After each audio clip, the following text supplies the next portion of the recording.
What's going on? Oh, when's this stupid meeting?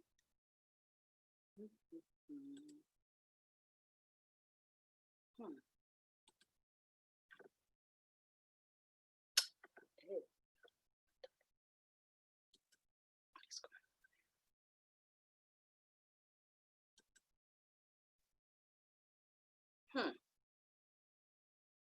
One participant that it can't be.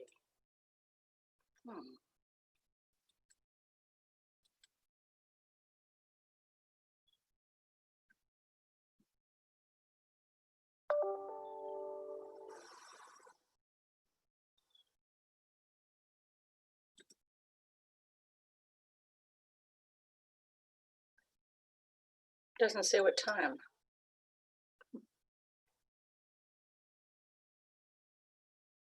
Oh, at 12. Okay.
It's too expensive.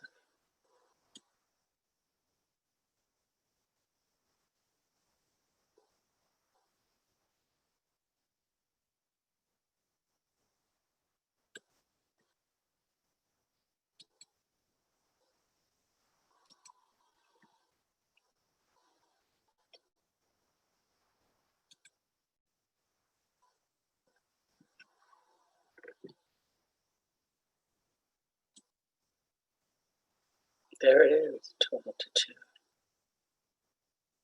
I don't know if I can take it home.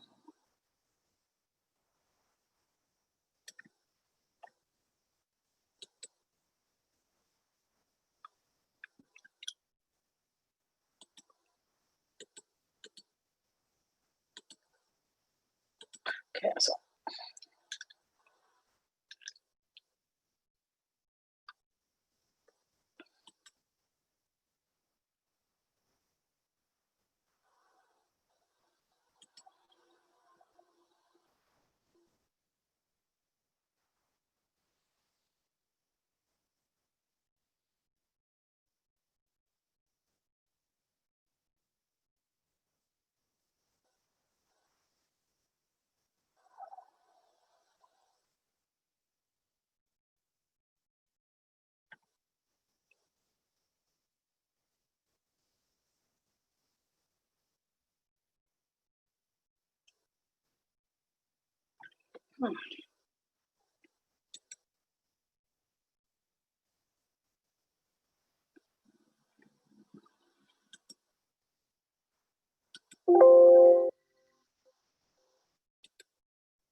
A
0.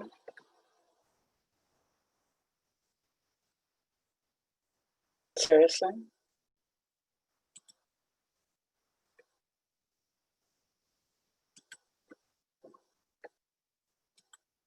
Telling me there's no houses under 800,000? I don't believe it. See, that's how stupid it is.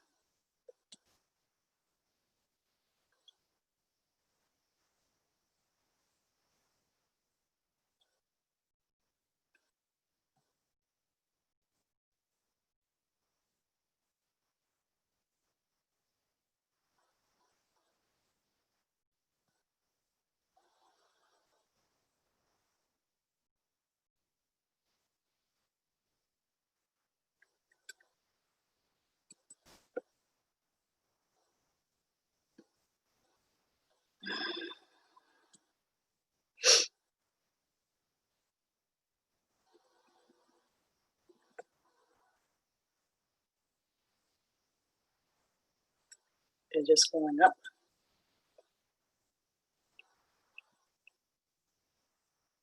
Isn't that?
Yeah.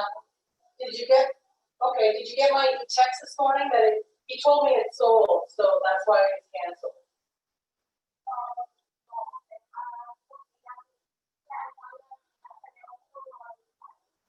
Okay.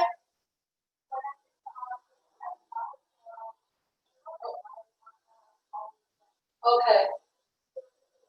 I will. Okay, thanks. Bye.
when I looked up my life, all together, my head, like, get me up out of there.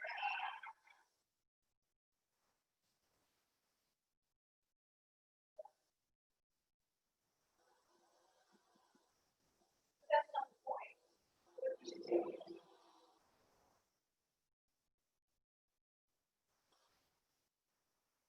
Right. What they do, that's not. The point is, point is, I hate this ticket. I was harassed on the street like a criminal, and they would be instigated. Parker, you're bubbling.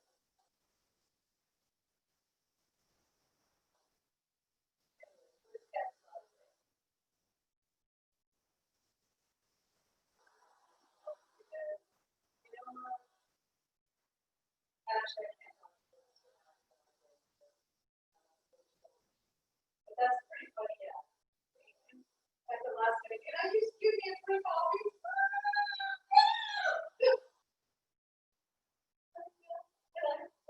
Like in my head, I'm thinking, well, I'm broke. How about getting a cup of coffee? I'm broke. You know, this time he said, oh my God. Every time I go to restaurant, I did a lot of restaurants, I bought a lot of stuff. Sorry,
Hey, Stephanie.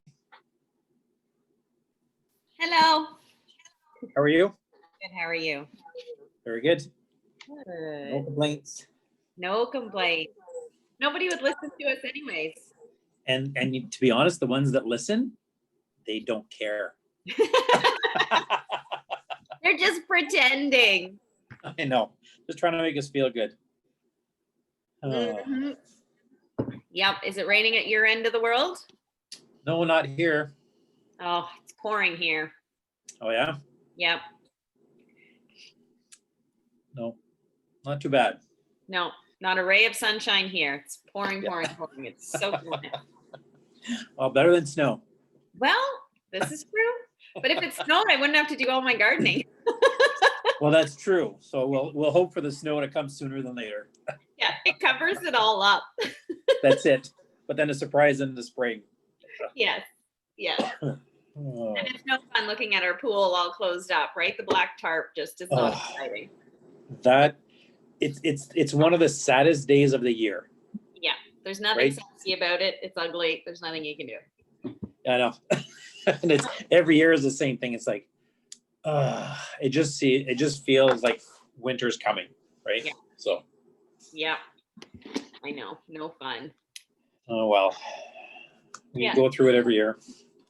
Yes, well, this winter will be slightly different, but hopefully we get out of it a-okay. Yeah, for sure. So you guys pretty busy still? Yeah, September was it was okay. Nothing to write home about, but this month so far has been crazy. That's good. Yeah, And your They're- team's growing? yes, they're good. They're Well, that's exciting. Yeah, we just posted pictures and we have 3 new people to add into it. I was smart this time. I photoshopped the team. So I know. I could just keep adding to the bunch. We'll have to put a couple of people on chairs now though, because the picture can only go so wide. Yeah, it's getting too wide. Yeah. No, that's a smart idea because when you think, I mean, it's true, right? Your team will expand and get smaller, bigger and smaller. Yep. So it's easy to just, Photoshop them in as opposed to going through a whole new series of photos. So I know. yeah, no, it's good.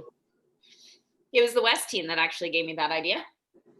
That's good. Yeah. Because I saw there's 2 and I was like, oh, that looks like it's kind of put there. Yeah. I know. And I looked at our picture a couple times and it looks okay. But then now that I look at it, I noticed my arm looks a little funny. Like it's kind of like the arm needs to be taken out. Yeah, but I mean, you'll probably be the only one that would notice that just because people don't we're always more critical of everything that we do. Yeah. But most people wouldn't even notice the little thing that you might pick up on. So. Yeah. Hi, Andrew. Sorry, we're just taking over here. That's okay. You can everybody entertain for 5 more minutes, and I'll take it back over. Yeah. How is everyone? Good. How's my office looking? Have you gone down there? Yeah, it looks good. He's patched everything. He's got primer on it, and that was a while ago, so he might be further along. Oh, good. There's a fair bit of vacuuming going on. That's all the dust. Yeah, I wonder a little bit whether, I don't want to delay it or anything like that, but whether or not we should have had it later, you know what I mean? Like after hours kind of thing. It's not too much. It's all the mudding and that he has to do. Yeah, exactly. Yeah. I'm just going to get my get all the slides and everything ready to go here, and should be good. I see Marvin, but I don't think he's actually there yet. No, and I think he's on mute. Yeah.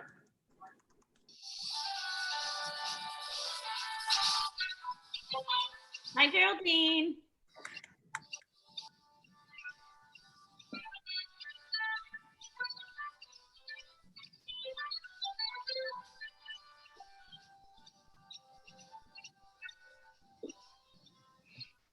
Hello, Patricia here. All right, here we go. Hey, Tim, how are you? I'm good, thank you. And how are you? Good, thank you. Excellent. Enjoying the weather, I assume? I am. Yeah, very much so.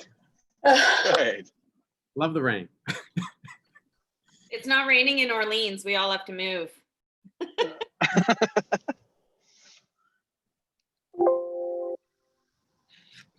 I'm actually not in Orleans, so it's different where I am. Where are you now? I'm just in Vancouver for the week. Oh, Oh, wow. Come on. You had me going there. Nice. You're not our friend, Jean. That's teasing. Follows John wherever he goes, I think, because it's usually more rainy in Vancouver than it is in here. Typically, yeah. And you were here yesterday when it was nice. You left like last night or something like that, right? Just- No, I've been here since Sunday. Oh, so when we were talking yesterday, you were there too. Okay. Yep. He was trying not to rub it in. No, I'm just trying to keep it down low. Don't tell anybody. All Facebook. Jean's not in Ottawa. Jean's. No, please don't. Lend me your Jeep. I'll drive it around. Then everybody will know that it's here. Oh, there you go. Yeah. I think the kids are doing that, so you might still see it around. That's actually a really smart idea to get your kids to drive your advertising around. That's smart. It's kind of sucks for them, but oh well. Another reason to have kids. It depends if they're good drivers or not. True. Good point. Good I point. could come bite you in the bum. Here's my driving sticker and call this number. One you can put on just when they have the car. Yep, one of those magnets. Mm-hmm. Unfortunately, I'm a lot of years away from that. Yeah. Bigger kids means bigger problems. I have a question. If we're waiting on people, can I ask as a newbie? Yeah, of course, Pat. I sold a house in Stittsville about a month ago, and my signages were either, taken away or blown. There was actually a really big storm, so I didn't have the 2 weeks of calls that I was hoping for. Now, can I put them back on now? Because we did find 2 of them like blown away, so they weren't technically. I wasn't able to take advantage of sold. You know what I mean? Mm-hmm. Mm-hmm. So I know you're only allowed 2 weeks after, but I didn't have the 2 weeks. So what if I were to put them back on as sold? So this is a better question when there isn't a big audience. And I know what I would answer. I know what I would answer, and Andrew will be surprised. Is it one of those beg for forgiveness, don't ask for permission type of things? Okay. Oh, Wendy's there. We have to behave. Hypothetically speaking, I mean. I want to hear your answer, but I would be surprised. Well, it's the same sort of thing. It depends on your tolerance for risk. So the biggest risk is an agent complains to the city comes and takes your sign, you're losing a sign. Mhm. You want to run the risk of losing a sign versus getting a couple of deals. Take the deals. Yeah. Yeah, I saw that, Jean. Hypothetically. Wendy, you want to put your ears? Oh, see? Oh, muted. She can't speak, she's just, you're muted, sweetie. You always call Wendy sweetie? I don't know why that came out. Okay, That's so what awesome. were we talking about, you guys? What did I miss? No. Following the rules to the letter. Absolutely. Okay. Following Yeah. the rules to the letter. Marvin, you always follow the rules to the letter, don't you? Wow, that's a loaded question. Well, I tell you, I've learned 2 things so far. Jean is not in Ottawa, and the rules don't matter when it comes to signage. That's what I learned, No. on the meeting. Yeah, no. Sorry. Anyway, hello, everybody. Hello. Hello. All right, so it's 12:02, so we will get started here. I encourage everybody just to mute themselves for the meeting, but feel free to unmute yourself if you have a question. You just don't want to be the person whose phone rings and you're having a conversation and forgot that you're not muted. And I think we'll have a pretty efficient meeting this time. We have some great content and stuff like that, but you know, I think we'll be pretty efficient and appreciate everybody's time. Let's see here, there we go. So we always start with reading our mission statement, and if anybody wishes to join with me, it's always much appreciated, and you can take yourself off mute for that. To grow our company to be the #1 real estate company in Canada.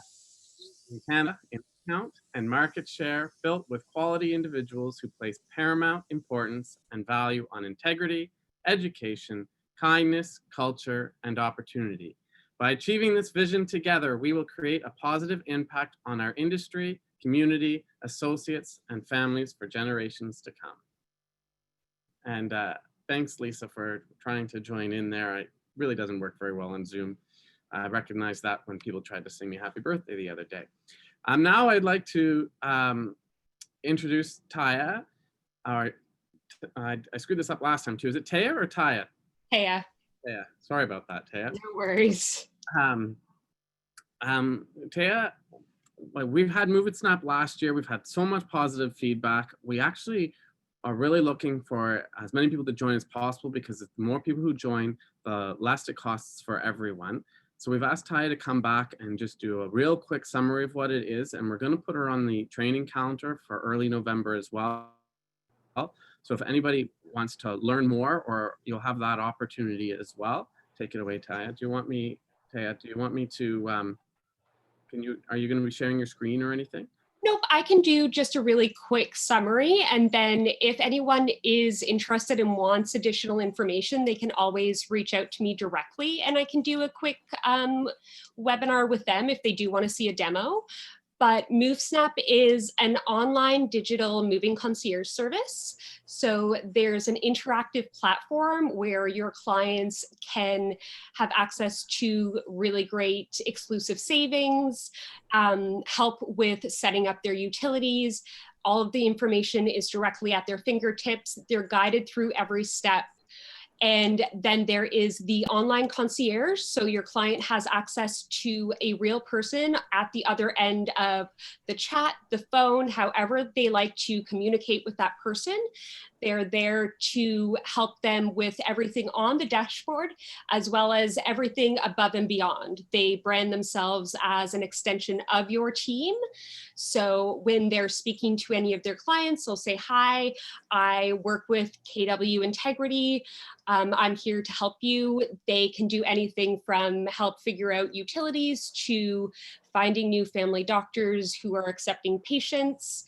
Now we're finding realtors find this helpful more than ever, because you're providing clients technology that not only offers them the ability to complete tasks from the comfort of their home, but also the safety of their home. So like Andrew mentioned, we have partnered with Integrity for the past year, and we're looking forward to doing another year with them. If anyone does want to see the platform, we actually just released a new version this summer. So there are a lot more features and a lot of more features to be coming. So Wendy or Kendra can give my information, and I can always actually just write it in the chat. So if anyone wants to grab it and reach out, I'm always happy to chat and available to answer any questions or walk you through the platform.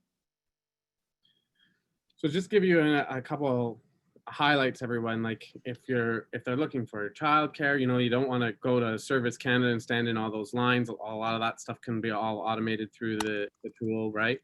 It really is an all-encompassing thing that has all your branding, and it kind of drips on the people, giving them the appropriate information as they're looking to move. And it's coming from you/us when you subscribe to it. There are a lot of other companies in our space that see a lot of value in this tool. Like if you're using a lawyer from Kelly Santini, for example, they've also partnered. So they might actually get 2 invites if you're using a Kelly Santini lawyer. But that just really goes to show you that other companies are finding a lot of value in this, as we did last year as well. Okay, so thank you. Go ahead. Add a note to that, because we were seeing a partner conflict last year, we now have the ability to have partners that do often work together both be displayed on the team on the platform for the client, so they can work interactionally with all of their professionals. So if Kelly Santini sends an invite, you can also send an invite and vice versa. So it's more interactive and everyone working together, as opposed to no one has to race to send an invite to their client first. Okay, perfect. Thank you. It's a really great way to help you stay in touch and be seen as providing value between the contract and the close, and then the close after while they're moving in and all that stuff. So we definitely see a lot of value there. Thank you very much. We're going backwards here. Okay. The other thing we wanted to talk about, we did talk about last meeting as well, is KW Assist. We've had quite a few people reach out, and we're getting some good feedback. Basically, they are there and trained and ready to support you on a by minute charge. So in other words, it takes them 11 minutes to upload a deal into Command on your behalf, and you're only paying for 11 minutes worth of work. So we wanted to highlight that resource for you as well. And if you have any questions about that, myself or Kendra would be happy to help answer any of those questions, or just simply call and reach out to them, and you can ask that as well. Hey, Andrew, can I just add something to that, please? Yeah. So first of all, it was Andrew's birthday yesterday, everybody, in case you didn't know. There's the birthday boy with his happy birthday. Tea, looking handsome. Happy birthday. Thank you. Happy birthday. Going back to KW Assist, if you wouldn't mind, Andrew. So a couple of other things that maybe everyone's not totally aware of. So one of the things that we did is we incorporated the graphic designer that's worked in my Toronto offices into the KW Assist program. So her name is Mary Furnell. I think when you used her, Andrew, you've used her in the past. And Mary's been with us for, I think, 8 years. And so she's very familiar with Keller Williams, with the designs and so forth. And so we've actually incorporated the ability to provide in-house graphic design for you through this KW Assist program, which we've never had before. So business cards, logos, feature sheets, you name it. And it's all a la carte. And as Andrew said, everything's on a per minute basis. So it's very economical. And I just wanted to make sure that everyone knew that the graphic design component is coming from here. Mary's teamed up with KW Assist, and I think that you'll have a really good experience with that. She's very knowledgeable. And what I've also found, Andrew, is if she does, I don't know, 100 or 200 logos, they're all different. So she'll spend a few minutes with each person, discussing with them what their business looks like, what they're all about, and then basically design very different logos and marketing collateral for everyone. So I just wanted to point that out. I was very, very impressed for sure. And speaking of Mary, Mary also is a big part of creating the mykwir.com or .ca, both should work. And that's where we're putting, you guys used to get that private email with like a link of all these resources and all this information kind of on a regular basis. Well, we're putting all of that in here in a really easy way to find all that information. And this website's just going to develop and develop and develop and be your key resources. I know we're also working on a internal login spot that you could log in, and then you'll have all your passwords and all your codes and all the information that you need to keep secure that are specific to you as well. Do you want to add anything to that too, Marvin?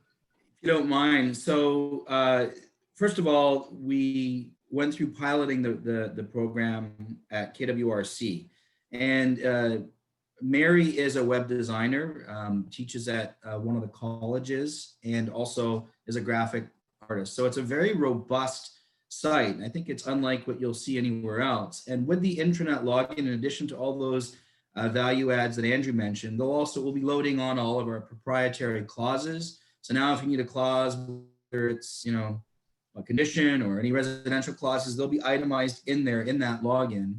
And your RICO number, your passwords, your all of your pertinent documents, your independent contract agreement, everything will be accessible in this one spot. So it's a very powerful tool, and I would encourage everyone to take the time and play around with it. And also, as Andrew said, it's fluid. It's going to be forever developing. It's a big endeavor for us, and I think you're going to find it very helpful as a one-stop shop. Thank you. All right, so we had our 3 sessions of personal real estate videos. You could find those on the website we just talked about at mykwir.com or .ca. If you go to training and then go to personal real estate corporations, all those videos are there.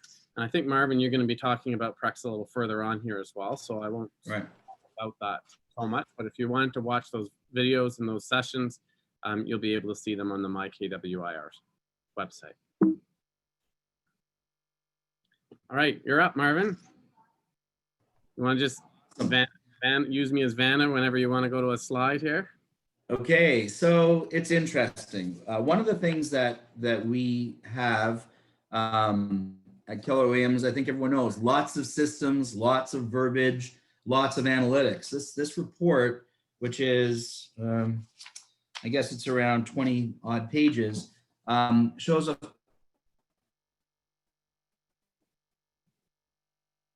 Oh, I can't hear Marvin anymore.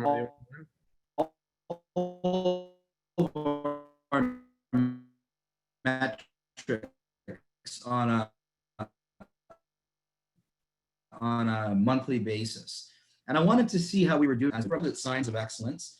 And you may not understand or believe this, but the truth is our closed units are up 8.1% year to date over 2019. And 2019 was our best year ever to date. So even in COVID, our units that we're actually closing is higher. And to give you another perspective on it, these stats are as of the end of September. So with 3 months to go, October, November, and December. Right now, even with 9 months, we're at the second highest amount of closed units compared to a full year from all other years except last year, which again, we're ahead of by 8.1%. So it's a very, very good statistic for us, a good sign of how our people are doing. So the next slide, if you wouldn't mind, Andrew. Yeah. So closed sales volume is also up 22.3%. So sales volume is basically indicative of all of the sale prices added together for everything that's closed. So again, last year was it's the same story. Last year was our best year ever, and we were 22.3% ahead of last year, year to date.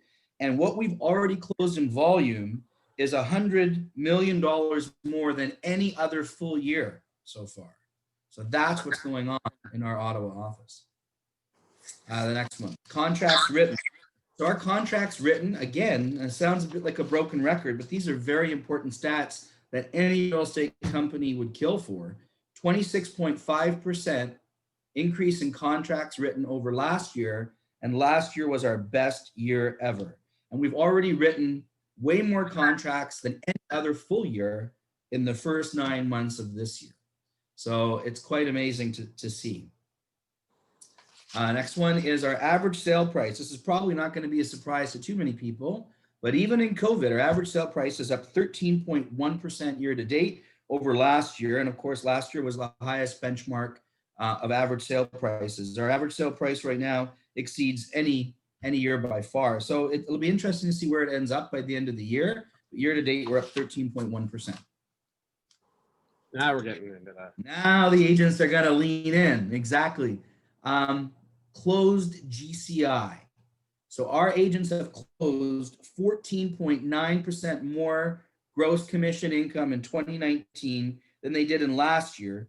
And just to give you a perspective, last year we closed $5 million more in gross commission income than we did in the previous year.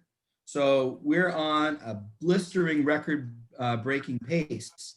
And what I would say to people is, you know, if we're able to assist you somehow in your GCI going up by 14.9%, that's an interesting conversation when it comes to speaking with people at other companies, because if they're talking about nickels and dimes as a difference between where to work, I would have them consider, I don't believe there's any other company, even if they do track their stats, I don't even know, that's going to have an increase of 14.9% in their agents' gross commission income. So congratulations to everybody on that. So now, Here's Mark, the next. people are going to think that that's because we've grown as a company, and therefore the company's closed GCI is up 14. But what And I knew you were going to say that. I knew you were going to say that. So the next slide takes that away. And I love that, Andrew. So this is actually the more definitive proof of what we're doing and how our people are excelling. The GCI per agent is even higher. It's up 16% over 2019, which was our record.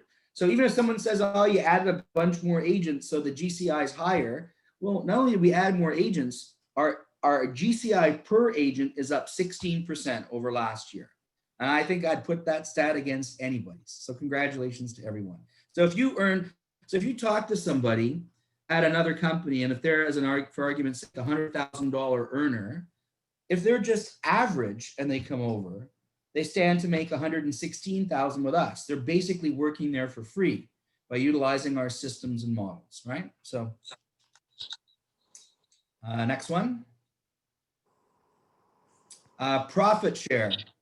So they say, profit share. Not everybody's engaged, and that's okay. But for those of you that are, your profit share is up 23.4% this year over last year. And last year was our best year ever. So, I mean, these are big numbers, folks, right? I mean, we're sharing, let me just give you the number. Last year, we shared over $250,000 in our office alone. So it'll give you an idea of what's going on. All right. And there's Thank you very much. Beautiful, what did you call her, Wendy? What did you refer to her as? It just kind of came out. What did you call her? Say it again so she can hear. Oh, honey. Oh, Sweetie, honey, I yeah. love you. There's our two Yeah. sweeties. So I'm going to turn it over to Wendy. Thank you. Yeah. Hi, everybody. So we're getting lots of questions these days on the new Rule 8.2 for the board, and Anne and I wanted to talk about that this afternoon. Anne and I created a fact sheet that we're going to post on MLS, or sorry, on Facebook rather, with some information on how to use this new rule and what the rules are and what you should and shouldn't be doing. So, for instance, I showed a property on the weekend. Clients basically wasn't that interested in it. There was no conveyance of offers until I think a couple of days from now.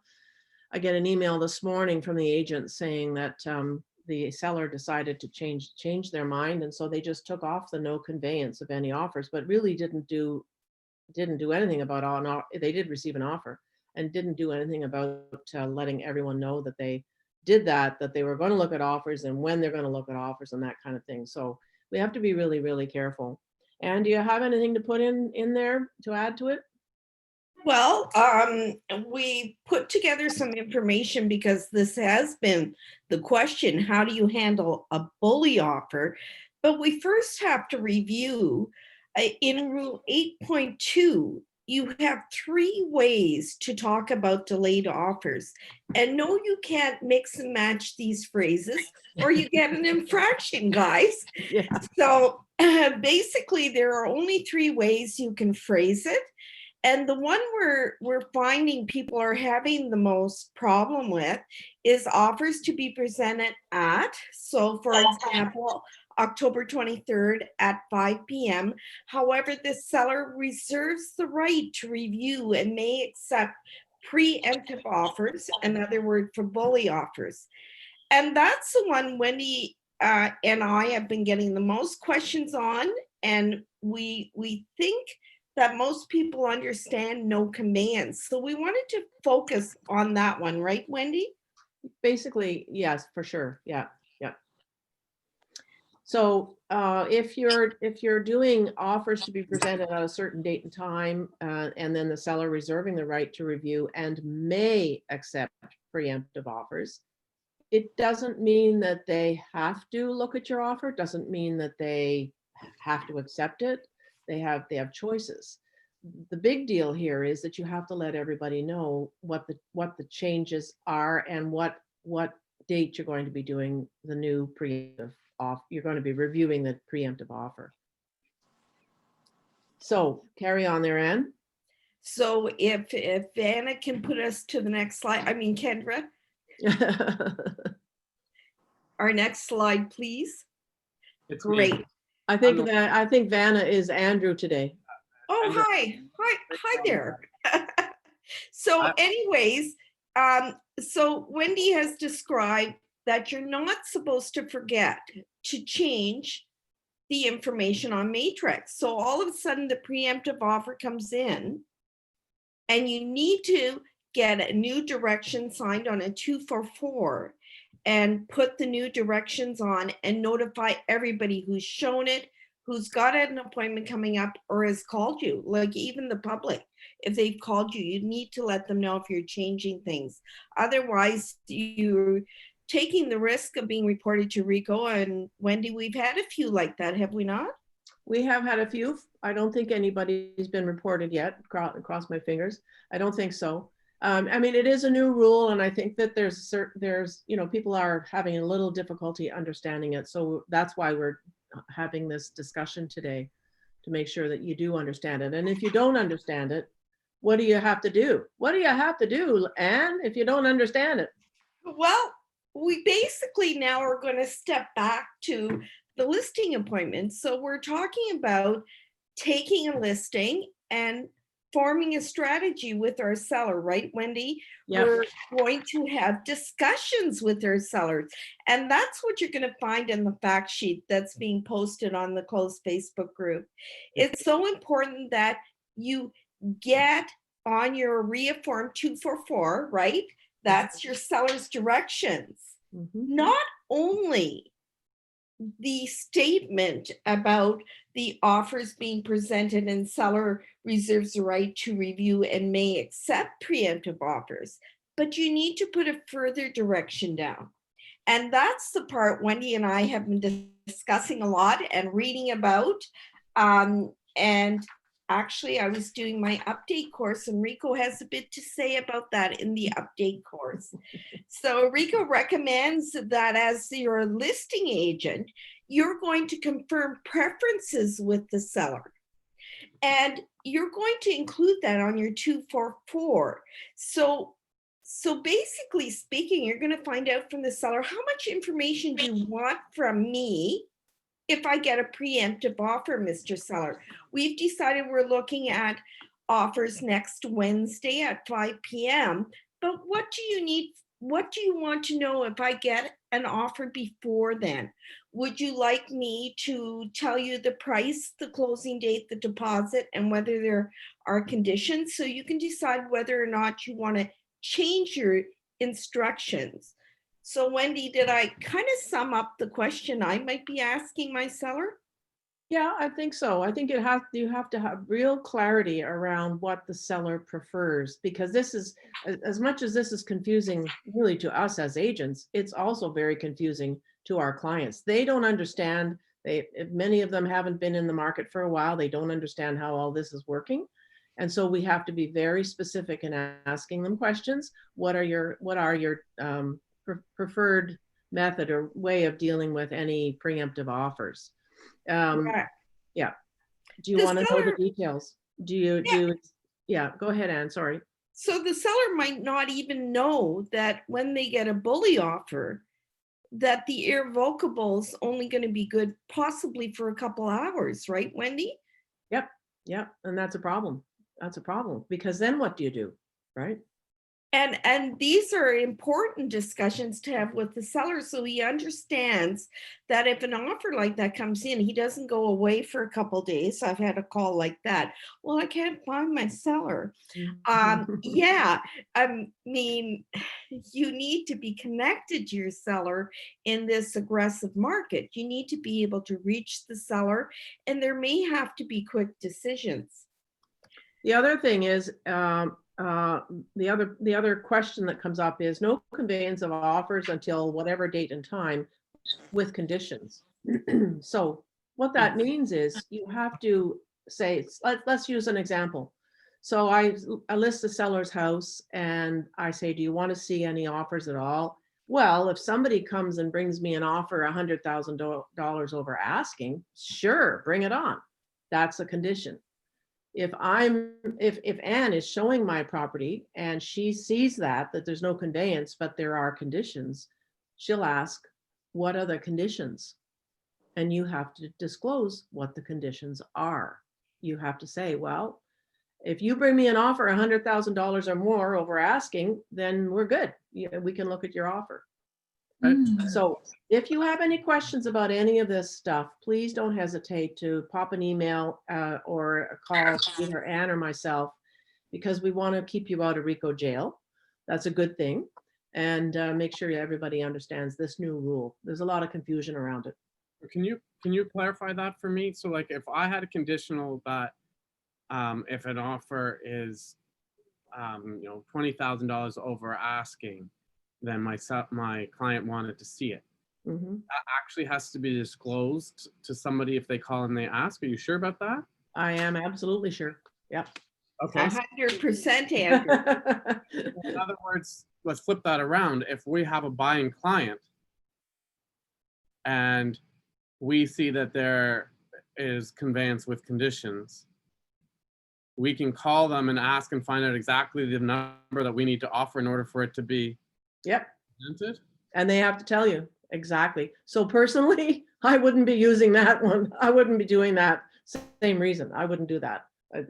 But that is the rule. You have to let them know if they ask. You don't publicize it, but you have to let them know if they ask. Well, you have to say on Matrix, no conveyance of offers until subject to conditions. And as soon as you say subject to conditions, because that's a condition you have in your 244. Mhm. And as Yep. soon as you say that, then the buying agent will certainly can call the listing agent and say, so what's the condition? Right. And you have to tell them exactly what it is. All right. So I hope everybody heard that, because that's the biggest aha that I've got out of this is Yay, we did something right here, Ann. Yay, big aha. Okay, there were supposed to be at least 2 or 3 others, so I'm wondering what we did wrong here. We also have examples of the seller's direction. I typed up an example. It'll also be posted on our closed Facebook group, or Andrew, it might be the next slide or two. I think they may have been added. So yeah, my highlighter doesn't show on the. Just go back up. You went too fast. Yeah. Oh, come on, Andrew, backwards. It's not working here. Sorry, just a sec. We need Vanna. Where's Vanna today? Okay. Okay, this one. No, next. Okay. Okay, that one. So I think everybody knows the other form, the seller's direction. And that form, I also have an example, and I guess the highlighter doesn't show up on this screen, but hopefully will when we put it onto Facebook, or we can email them out. If you want examples, just let me know and I'll send them out to you. But this form is one that you should think about, the 109, offer conveyance acknowledgement. So what's happening, Wendy, I'm jumping to the 109 now, Andrew. What's happening, and Wendy and I get the calls on this, is someone sends in a bully offer and the listing agent says, seller's not changing their presentation time. And the agent said, well, I bet you didn't even show it to the seller. And so what can you do to show that the seller's aware of it? And this is the right form to use, guys. You can type in the comments, the seller has reviewed your buyer's offer. Please let them know the seller will not be responding. If your buyer have further interest, the offer presentation time and date is as indicated on Matrix. So your seller signs this and sends it off. You send it off, and now you've proved that your seller's making the decision not to deal with their bully preemptive offer. Right. And that form is also used when you have multiple offers as well, to advise what happened with the multiple offers. And you really, everybody wants to know what's gone on. If they lose a multiple offer, they want to know that their offer's been shown and rejected for whatever reason. Yeah, okay, next one there. The question we are getting, go ahead, one more there, please, Andrew. Withholding the firm sale price until the deposit comes in. I can't believe how many times I hear this. This is ridiculous. So you have 24 hours in order to, after firming of a deal or whatever, changing the status, you have 24 hours to change the status on MLS. So everybody who's in a multiple offer and didn't get the offer wants to know what it sold for. I mean, I think that's a fair question to ask. What did it sell for? They put their heart and soul into making an offer, and they'd like some follow-up. So we often get back, well, we're withholding the firm sale price until the deposit comes in. The deposit is a term of the agreement. It's, they have to bring the deposit in within so many hours or days, a day, depending on how the deal was written.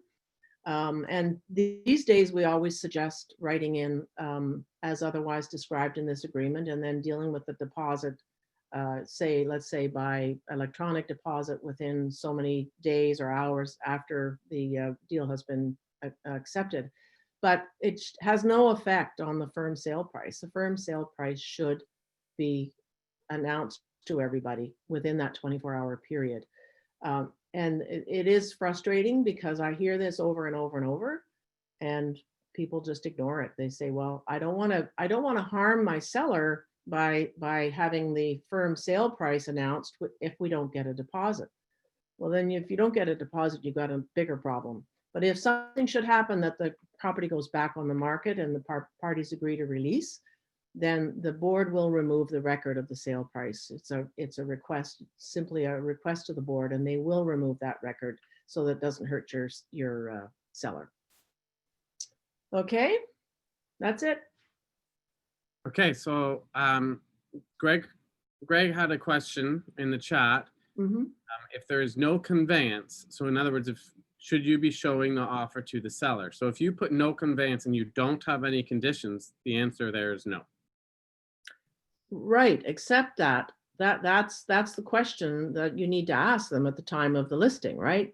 Anne and I went back and forth on this for the last few hours, because it can happen. How would the seller feel if they didn't know about an offer that came in when they said there's no conveyance? Because technically you're not supposed to show that offer to anybody. You're not supposed to show it to the seller. So that would have to go into your 244. You'd have to be really specific about that. Yeah, you're not even supposed to tell them that you got them, technically. No. Yeah. So that's back to ask, sorry for interrupting. Yep. That's back to asking the questions. Yeah. And it was a bulletin that Rico sent out. And when you're discussing no conveyance with your seller, you should be asking if a preemptive offer came in and you were not told about it, how would you feel? So this is why that option of with conditions came up, because you should be discussing that. No conveyance means no conveyance, no matter how good that offer is. It's 2 million over asking. I mean, I don't know, like the craziness of the market, I guess not 2 million, but maybe 200,000 over asking. But you need to ask that question, because no conveyance means no conveyance. Yep. That's true. So you do have to be very specific and have it in your 244. Have an answer to that. All right. And last not least, the reminder that all the various ways you can reach out to our broker support and our broker line. And for mutual releases, we have a special mutual release at kwintegrity.ca email that you know is going to go to the right people and be handled immediately. And cancellations at kwintegrity.ca will go to the right people there as well and be handled immediately. Anything else to add, Anne or Wendy? Nope. Last big reminder, if you haven't already, FinTrack. The FinTracker app is going to make your fin tracking that much easier, etc. All right. It is a really cool app. It works very well. You need to download it and use it the next time you're with somebody. It's very cool and very effective. That's all I have to say. Perfect. So Tim, I believe you brought a special guest with you as well. Yes, I did. Thank you very much. I actually want to say, first off, before I go any further, I hope everyone is obviously happy sane and healthy at the most part as you can be, obviously, during this time. I actually put a virtual background behind me. This is actually what my house looks like currently right now for the Halloween season. So hopefully you guys are doing really good and getting everything ready to go. Obviously no candy this year, but at least still have the merit to make it decorated. But anyways, I did bring a guest speaker. His name is Jason. He is also on the call right now. He is an RBC specialist when it comes to business accounts, and he's going to be here just to help you guys out. If and I want Andrew to kind of add to this, please. But if you are interested in opening a business account because you are going to a different type of venture, or what the case is, and working towards that. So, Andrew, you mentioned that you want me to see if I could have someone brought on, and could you just tell them a little bit more as to why? We've been talking a lot since October 1st about professional real estate corporations, and I've had a couple people reach out to me about what bank they should use for setting up the banking information for their corporations. And I just thought that that might be a neat value add, Tim, that you could bring to everybody to talk about what RBC offers for like the bank account that you could set up for your corporation. Excellent. So I'll let Jason take over the conversation. But before I go, obviously, to Jason, I just want to say, I know everyone has been working extremely, extremely hard. It feels like we've had spring market and summer market all pushed into pretty much 3 months, if that. So I myself have been working very, very hard on our side of the universe when it comes to financing. But we are seeing a lot of clients come to us and doing rush applications, But not only that, we're also seeing a lot of clients losing out deals or going in with deals with no conditions. And that's one big conversation a lot of people bring up.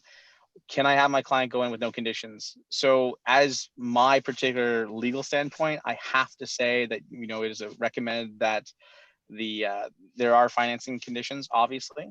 However, it doesn't stipulate how long those financing conditions can be. Sometimes what I might recommend to the real estate agents, because I talk to them, I say, look, include our letter that we have saying the fact that they've been pre-approved, they're good, because it comes from a lender, okay? The actual lender, it does. So that's very important because that's not the same as all pre-approvals, all right? But also on top of that, when you include that in your presentation, obviously an offer, just like anything else you obviously include, like an example, like a letter, when they actually say that they want financing conditions, if you're not going to put anything in, that's fine. I get it. I know the business that this is the way it is.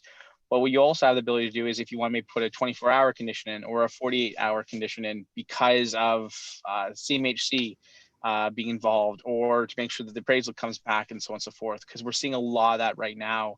People putting very large offers on homes and the value of the house is just unfortunately way too high opposed to the appraisal value. So it's kind of a big sticking point. Just be very aware, and also make sure you have very good communication with the lender. I myself, again, I'm not speaking for all of us, but I try to do my best to be available for you, plus your clients, of course, but for you to be able to reach out to me and say, hey, what about this? What about this? Can we do this instead? And I'm very open when it comes to obviously your side, when it comes to negotiating and setting offers. So again, keep that in mind. It's just open communication helps the most.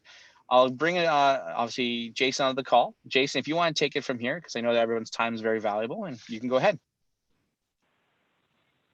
All right. Can everybody hear me all right? Pleasure to be able to speak to you guys. So yes, I'm a business account manager at RBC. So my role is strictly a relationship manager on the business side. I know as you guys have been, I've been very, very busy in real estate on the commercial side and mixed use side. It's been a crazy summer. So I know that you guys have some questions in regards to the business accounts and how this the new personal real estate corporation account works. I would say from on the bank side, it's just the ease of the access of how you're getting your funds and how you're moving your funds. So on our with the digital portals that we have, and it's very easy to fluctuate back and forth from your corporation into your personal, which is how you would get your money. Also, if there is anything that you would in the corporation in regards to expenses, there are all the operating credit needs that you can have. So I would probably say, I think the best would be if Andrew, if you have some specific questions of what people have been asking, then we can go from there, as opposed to kind of a sales pitch. I wouldn't say I have any specific questions. I was just wondering if you felt that there was any differentiator between RBC and the competitors that you would like to bring to the forefront if people are looking at which bank they should go to.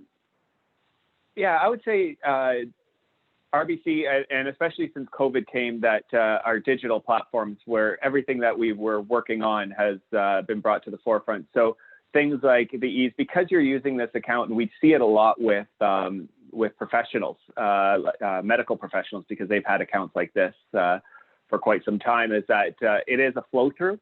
And it's kind of, you don't really necessarily want to have to spend the time of, logging in, going into your business account, then coming back into your personal. So you can actually link it so that you can toggle between, easy to transfer funds back and forth. That would be one of our keys. Also, for account types, if it's something that you are just going to be getting funds in and funds out, that cost-wise, it could be relatively cheap, like $5 or nothing a month, depending on the needs. Okay, and for those of you who don't know, you work at the Carlingwood Mall yourself, right? So you're in the branch right across from our office here. Is that correct? Yeah, well, I currently because of spacings and everything that I've been home office since March. The good thing is that we can set these things up all virtually, signings online. Everything can be done. Your online banking passwords, your PIN numbers, signing up all documents, any signing authorities that you would want can all be done electronically and virtually. Okay. Andrew, just one more thing you just, because it got brought up regarding COVID, this is really important. This is a big factor that RBC has. I know you've heard it before, but I'm going to reiterate it again. RBC is the only lender out there out of all of them that offer a firm approval. So back in March, when COVID-19 was pretty much first announced and everyone unfortunately was scrambling to get people into homes and still having them funded, all of my clients were moving into their houses no matter what. I even had clients that were personal trainers, massage therapists in their own house, or whatever the case is. They were still moving into their homes. That's huge because we offer firm approvals. That being said, what basically is happening right now is once I actually get the actual APS from the real estate agent, I apply to the pre-approval and I get back from my credit adjudication department an actual firm approval, which means you could lose your job. You could obviously go into COVID-20, unfortunately, or by any chance, let's say you have to start a new job and you're on probation, or whatever the case is, you're buying appliances or decorating the home, whatever the case is, and you're changing your debt levels, which is very, very scrutinized right now in this particular time of era. You are still moving that house no matter what. Okay, we do not do second time or third time or even fourth time income verification, or even pulling of your credit score again. Once we've got that one credit score and we have that firm approval, it's done. Even if you're moving into that house in January, let's say this year, which is huge. So just keep that in mind. Perfect. Thank you very much, Ken. I think that's very, very relevant specifically to this time for sure. And not just this time, but in particular to this time. One of the things that we are trying to do as an office and put together for everybody is getting a good understanding of all the various languages that everybody speaks in here, so that we can kind of put a database together for when we get calls, or when people are looking for referrals, or when you have that client and you want to that maybe doesn't speak English as a great first language and you want to partner with somebody who will speak their native tongue, etc. So here's a quick snapshot of some of the ones that we've gotten. But please, if you have, if you're a multilingual person, please reach out to Kendra and let us know what languages you speak, so that we can continue polling this list. And this list will be available as well on the mykwir.com website. So if you're ever looking for someone to partner with, or if you just wanted to call leadership to ask, we'd be able to help you partner up with someone who speaks the language of a client, either for a referral or to partner or what have you. So hopefully you guys can take advantage of that, and please let Kendra know if you speak another language. The other thing that we're trying to compile is a database of all of the secondary businesses that yourself or your spouse, family member are doing, so that we can try to support each other and refer business back and forth amongst our KW family. So again, if you have, Brittany Brown's husband, Andrew Brown, is in painting in our office right now and freshening up some of our offices. We had Vicki Lynn as a financial planner in on us on one of our prep webinars recently. Cheryl Adams does beautiful California closets for people. So, and Chris Scott's brother, Andy Scott, was a lawyer who is helping people set up their preps right now as well. So if you have a secondary business or a spouse that has a secondary business, we'd love to know, and we'd like to kind of put together how we can support each other and make sure that we're helping each other grow as much as possible here as well. So if you have that email, if you can send an email to Kendra, we're really looking forward to being able to support each other. Now I'd like to just give everybody an opportunity to say thanks and recognize both the everyday helping hands and the wonderful things that we're all doing for each other. Does anybody want to kick us off? Hi, Andrew. I can start. Perfect. Oh, maybe I better mute my computer. There, can you hear me? Yeah. Awesome. I am going to send a big thank you to Mr. David Millington, or as I like to call him, Money Man Millington. He has been so incredibly helpful to Josh, myself, and our team with doing our corporation over the last year. And I know he puts a ton of time into a lot of stuff that we need to do. And we just really, really, really want to say thank you to you, David. You're so thorough and so great at responding. And we are very, very, very, very thankful. So thank you, David. Blush, and thank you.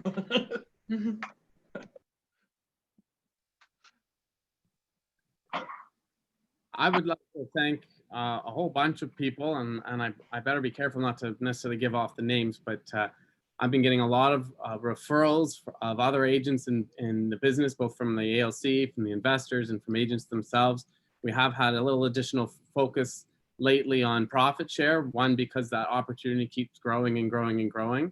And I've had a lot of agents who are sending me names and having great conversations, and I'm excited to help you guys build your downlines, and I appreciate those referrals very much. It's going to be very key as we continue to grow and open up new offices, etc. So thank you very much for everybody who's sent me a name recently of a great colleague that you've done transactions with. That's great. Hi, Andrew. It's Michelle. Go ahead. Hi, Andrew. It's Michelle. Can you hear me? Oh, yes, we can, Michelle. Go ahead. Hi. I want to say a big thank you to Jean Richer, who helped me to set up my Facebook campaign. Excellent. And he was very thorough, and he even, did a video for me so I could do it from A to Z. And I feel really like I'm so grateful. Meanwhile, I also want to thank the management, especially Anne. And, I've been bombarding her with all kinds of questions, and she's always like very responsive and very quick. So is my coach, Sherry, and sometimes Wendy will be looped in as well. And I am so grateful that we have such a wonderful team. Like whenever I have any questions, I get a response right away.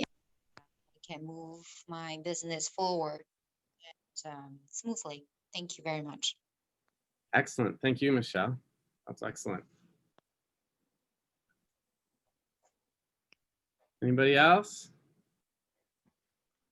Yeah, as usual. Besides saying my usual people, which our team, because they're just fantastic. As you've heard from the banking sector, the lawyers, we've all going through this unusual, crazy amount of work and business, and people are staying late and working longer hours. And they've all been really pushing at the end. I keep forgetting to mention someone every time I say this, and whenever I get off, I always say, why do I keep forgetting to thank Wendy Bell? All the time. And I really want to thank Wendy specific. If I miss anybody else, so I'm sorry, but Wendy in particular has been, there's always when we get these complicated issues, broker of record issues, and she's always there carrying a very heavy load in terms of servicing. We've gone through an OREB audit recently. I mean, there's all of this stuff that goes on in the background, and there's so much pressure and time that's put on top. And all the questions that come up, well, we need an exception. It really comes back to, she's the one in the hot seat. I always say, or she's the one that's going to jail first. If there's a problem, when we try to keep you out of RICO trouble, her name is the one on the primary problem as a broker of record to handle all this stuff. And she really puts in a huge amount of effort. I know everybody else is doing it, but I want to make sure this one time that I don't miss Wendy, because it really, really, really, I've seen it all the time and I keep feeling it. Why am I missing it? And I'm going to add a little one. I'm going to add Andrew. And I'm going to add Andrew for one area that I'm really awful at. And that is in terms of dealing with the social stuff. He is really good in thinking about all the sensitive things that we should be looking at when we come up with talking about getting together for events and whatever. You know, that side of it, I noticed. I'm so happy that it's there. And of course, you're going to have Kendra in the background and then the social committee. So it's very, my time extends to working with a really wonderful group of people that really care, and it's really strong in the culture. So to all of you on the phone, the people like even Rochelle, thank you, Rochelle, for noticing how much work we put into that. But I also see your input in terms of the stuff that you're involved with, the ALCs. This is a huge thank you for working with a real fantastic group of people. I'd like to pick up just where you left off there, David. It was a very tough year as far as the ALC and the opportunities for us to get together. And there's quite a few big initiatives that you're going to hear about kind of more in November and stuff, and some important decisions that the ALC played a big role in this year. So I wanted to thank all the members of the 2020 ALC for a really, really great year. And I want to mention, you know, right now we're just finalizing our 2021 ALC, and it's going to really looking out to be a really, really great group. And I'm looking forward to working with all of you moving forward. So thank you very much to all our leaders and the ALC members as well. Thank you, David. Thank you, Andrew. It really, I think we owe a big round of applause to David for organizing our admin team the way that it has been organized. We have it running pretty well. We're still tweaking some of our systems a little bit to make sure that things get responded to quickly. David has really got a good team behind him, and we're all glad that he's leading that team. Thank you, David. Thank you. You're welcome. All right, anybody else? Okay. So I want to welcome Shiny Huang back. We're very pleased to have you back, Shiny, and looking forward to working with you some more.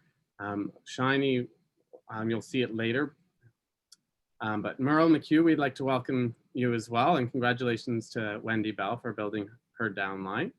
Lisa Hughes, congratulations. We're happy to see you in the office here regularly, and she's congratulations to Stephanie McLeod for building her downline. Anastasia, I believe she basically goes by Anastasia. Congratulations, and I believe you just did your first deal, so congratulations on that as well. And congratulations to Gary Broughton for building your downline. And congratulations and welcome to Lily Hugh for joining us, and her husband, Kai-Han Sun. And congratulations to Shiny for building her downline. We're very, very excited to have you here. Anybody coming in, she's just a couple offices down on the right. And we're really, really looking forward to working with you. So welcome. I'd like to celebrate all of our cappers for September in 2020. Crystal, Cameron, Nicholas Dogger, Francis Eberl, Robert Fine, Shane Frost, Jared Humphreys, Lisa Johnson, Adam Keith, Mia Lee, and Hala Majidan. And there's another whole page. Alfredo Patricio, Erica Prue, Rosalie Quarty, Colin Rains, Kendall Robbins, Marilyn Scribnock, AJ Sunak, Glenn Walton, Jennifer Watt, and Rochelle West. Congratulations, everyone. I'd also like to congratulate Shabazz on his first sale. And I know I mentioned it's not, these go by closed first sales. I know a few of you have done your first sales as well, but I believe this goes by closed. But congratulations to Shabazz.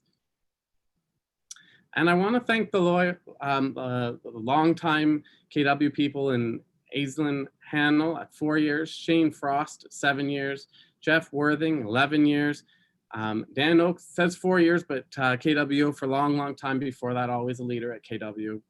Thank you, Dan, and Ann Scarf for 8 years. And we like to acknowledge the year-over-year accomplishments and some amazing growth of some of our amazing agents here. John Castle, year-over-year of 1,100% growth. That's absolutely amazing. Congratulations to Chris Smith, Hisham Javid, Melissa Patry, Geraldine Taylor, Nader Fetyan, Kailong He, Carolyn Reese, Mustafi Agendli, and Harris. Congratulations, everyone. It's amazing. Here are some of the upcoming training that we have over the next little bit. So Ignite is ongoing and launching again. And we have Command for Teams. If you're a team and maybe you've looked at Command in the past, I really encourage you to look at it again because there's been some huge changes, and I know that KW International and Josh team in particular are very excited about it, and Jill is going to be focusing on all of those changes right now. We were very proud of all of you. We're very proud of where the company has gone in that first 9 months and how we've come through a really difficult time, and I understand it's still ongoing. Marvin spent quite a bit of time of how excited we are with this first 9 months. There's only 3 more months left in this year, and I'm really encouraging everybody to try to knock it out of the park for the last 3 months. You should all be very proud of what we've done through a very difficult time in those first 9 months. And to be able to say that the COVID year was our record-breaking year is just mind-boggling. So I want to pat everybody on the back for just an astonishing first 9 months. And I'm really excited for where we're going as an organization. I'm excited for the ALC in 2021, and I'm really excited to see where we end up. If I'm going to keep focusing on some wealth building opportunities and courses and stuff, so look out for those on the training calendar. Anybody missed Aaron Kaufman or Tim Badowan's talks about profit share? We do have an opportunity to have them, or Tim in particular, come back taking a purposeful look at how to build your profit share. And with where the company's going right now, profit share is a really huge opportunity and probably something we haven't talked about enough in the past. So if anybody's interested in that, please feel free to reach out to me. And that basically, Marvin, unless you want to say, or Wendy, you want to say anything in closing, that's our agenda for today. Yes, Matthew Robidoux. Quick announcement, as some of you may have heard, if I can have a minute of the floor, I've actually decided to transition out of real estate over the next 3 months. I've loved being here. I love real estate, but I got into real estate because I love real estate investing. And so between that passion and the fact that we're hoping settling down, starting a family soon, the hours in real estate aren't very conducive to that, as many of you know. So I'm actually going to be transitioning over the next 3 months to be an exempt market sales representative. Can explain that at some other time. I just wanted to let you guys know, in case I miss you in the next couple meetings, that it has been a pleasure. I love being here. I think I'll probably still be around, maybe running some of the finance courses going forward, and still will keep my membership. I've just so that none of my clients are left behind. I have partnered with the West team, as they're a big reason why I came over to the brokerage in the first place, because we share a lot of the same philosophies, and it was through our sharing of mutual knowledge that I came over. So in case I miss you in the next few calls, because we're not going to see each other in person, it has been a pleasure. I hope you guys all have a strong Q4, and I'll still be on these calls for the next for the remainder of this year. But thank you, it's been fun, and I'd never go anywhere else, and I wish you the best of success. Annie, we're gonna miss your brownies now. As always. We're gonna miss you too. I'm sure he'll pop by brownies for us when we're getting. And the address where you buy the brownies, you can keep your legacy. Homemade. Oh, that's always too much work. First time, I'll come to the first sales meeting that we're allowed to get back in person, and I'll bring him. How's that sound? Excellent. Want to have any closing comments, or Wendy? I just want to say one thing. You know, November is a tough month. I feel like this year, you know, it's just such a bleak month, and you know, I've been wanting to do this for a while. But if there's anybody that, and this is kind of outside of real estate, and it's more focused on the health and wellness. If anybody's interested in some accountability, I'm going to be doing a month accountability to your health. We'll have a Zoom call twice. We'll check in with each other. So if anybody's interested in you know, trying to reach maybe some of the health goals that they've set and haven't been accountable to, myself included, that's one of the reasons I'm doing this. And maybe we can make November a great month and go into Christmas in good shape. Sounds good. Any beard growing requirement for that? Or I feel like the beard, every time we get locked down or go down a stage, I grow the beard. Just, I don't know why. So. That's excellent, Chris. Count me in. I'm in for sure. Okay, yeah. Look forward to that. Andrew, I want Rosalie to know that Rochelle is going to be taking over the making of the brownies. So we have no worries about that. She's learned the recipe. It's going to be coming our way. No change. And thank you, Matthew, for your kind words and for sharing the recipe with Rochelle. So if they're not in the office, when you might not want my weed brownie. Oh, sorry, brownies. We're going to have a talk about your recipe after this one-on-one, Rochelle. Okay. The only thing I'd like to add is, if you don't mind, just a little bit of clarification on personal real estate corporations. Perfect. So there's a lot of uncertainty around that. So I want to start off by saying, look, I'm not an accountant. I'm not a lawyer. We've got great lawyers and great accountants involved. But I want everybody to think about this very carefully, because the design of a personal real estate corporation is very different potentially for one person than it is for another. You may have very different needs, very different family dynamics, very different planning. So don't necessarily just look at what your friend is doing and replicate that template. It may not be best for you. For some people, a personal real estate corporation may not make sense.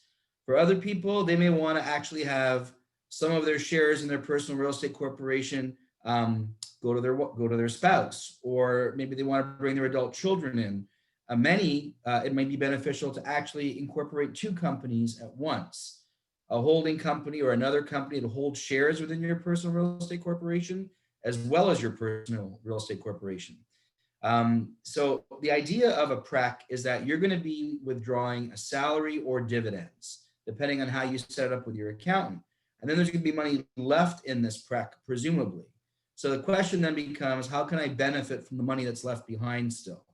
So if you do choose, through the advisement of your accountant and your lawyer, or a financial planner, or all of the above, to incorporate two companies at once, one of the things I was speaking to a couple of our realtors about earlier this week, and to Andrew about, is you may want to consider offsetting year ends. So you might want to have the corporation hold some shares in your PREC with one year end, and your actual personal real estate corporation with a different year end. So for example, your PREC may have December 31st, and the corporation that holds some shares within your PREC may have May 31st. The reason you may want to consider doing that is, with offsetting year ends, you can do intercorporate transfers of income and expenses. And that other corporation within your prep can do things like hold properties, do mortgages. Maybe it's your staging company. I don't know, that charges back. So you really need to investigate this to make the most of your incorporation. And that's what I really wanted to drive home to everybody. And it's not necessarily going to be the same for everyone. It will vary person by person. If anybody has any questions, again, I'm not an accountant, I'm not a lawyer, but I have researched it a lot, and that's my take on it. Thank you, Marvin. Okay. Maybe I'll try to rope you into being on the training calendar to almost, I don't know, do a wealth building class. Happy to help. Yeah, I'm happy to help. I think that the main thing, Andrew, I think, is that everybody really needs to investigate this thoroughly so that they're making an informed decision on how to set it up. Remember, for every corporation, you're going to have annual corporate tax filings. So it's usually around $1,300 to file your taxes for a corporation. I have 12 of them, so I'm very familiar with this whole process. And there's a few considerations for you, but I would think for many people, this is going to be vastly advantageous. So we should look into it for sure. Perfect. Yes, All right. yes. Thank you, So, everyone. just- Yeah, Rose? So you recommend us to incorporate. Is that what you're saying?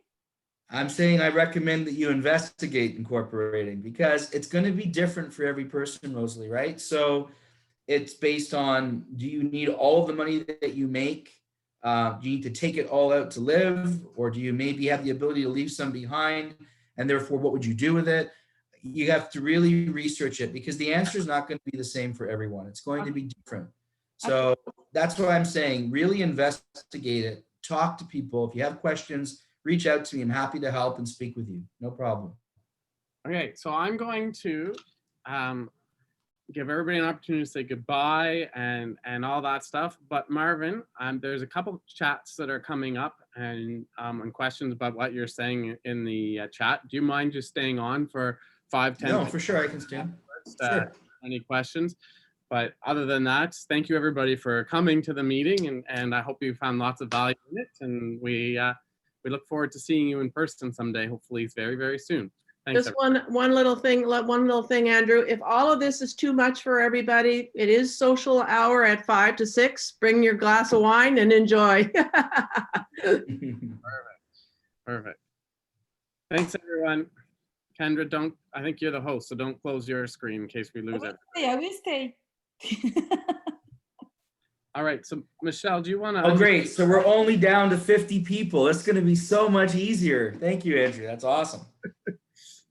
So Marvin, I just want to say one caveat to everyone because I've had one of the top producers in the office actually walk by and I asked him if he was getting, and his answer was the simplest answer that his accountant gave him, which we are all saying to you. So the simplest answer is if at the end of the year, you're unable to save funds, if you spend all the money or if you need all the money you make right now to your lifestyle calls for it, and this is what you're doing. If you have no savings, it's totally crazy. His accountant, who he already has 2 corporations, we've already told him, why would you spend that? It's a lot of extra work, a lot of extra money. So if you know that at this point you're spending it all, it's really probably pointless. But do investigate to make sure that they're not options that may make a change in terms of the amount of money you may have available if you're doing it. So don't cut it out as an idea. But if you know beyond the shine, in his case, it was no, I blow it all. There's no way. It doesn't make sense for him. But do make sure you investigate and do go with the caveat that if it's normally an issue for you, it's highly likely that it's not going to be hugely advantageous. And what I would add to that is it also may form a means of forced savings for people that require discipline. So if they earn enough money where if there was a disciplinary mechanism in place, like a personal real estate corporation, it may force some people to be a little bit more accountable with their money and not necessarily spend everything they make.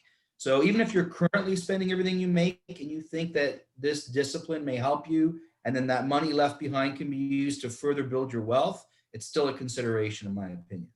But you're right. If you're not at that stage right now, it's okay. I mean, you can do this at a later change it. Yeah, you could do it later. You can change it later if things change as well. Yeah, and you can change it. For sure you can do so. There'll be costs involved with that though, right? Because you're I don't restructuring. mean to set up. I mean to set up. So there's some people are actually saying, do I have to do this now, or can I wait for a month, or can I wait till the end of the year? Like you can at some point change it. So it Yeah, isn't you that don't have to change. you have to register today. And that is You don't have to register now. I mean, I don't know if the rules will change, but I have to believe they're going to be in place for a very long time. You don't have to do this now. You can sit back and analyze things. You can see maybe you have income fluctuations that make it more reasonable for you to take on a prec.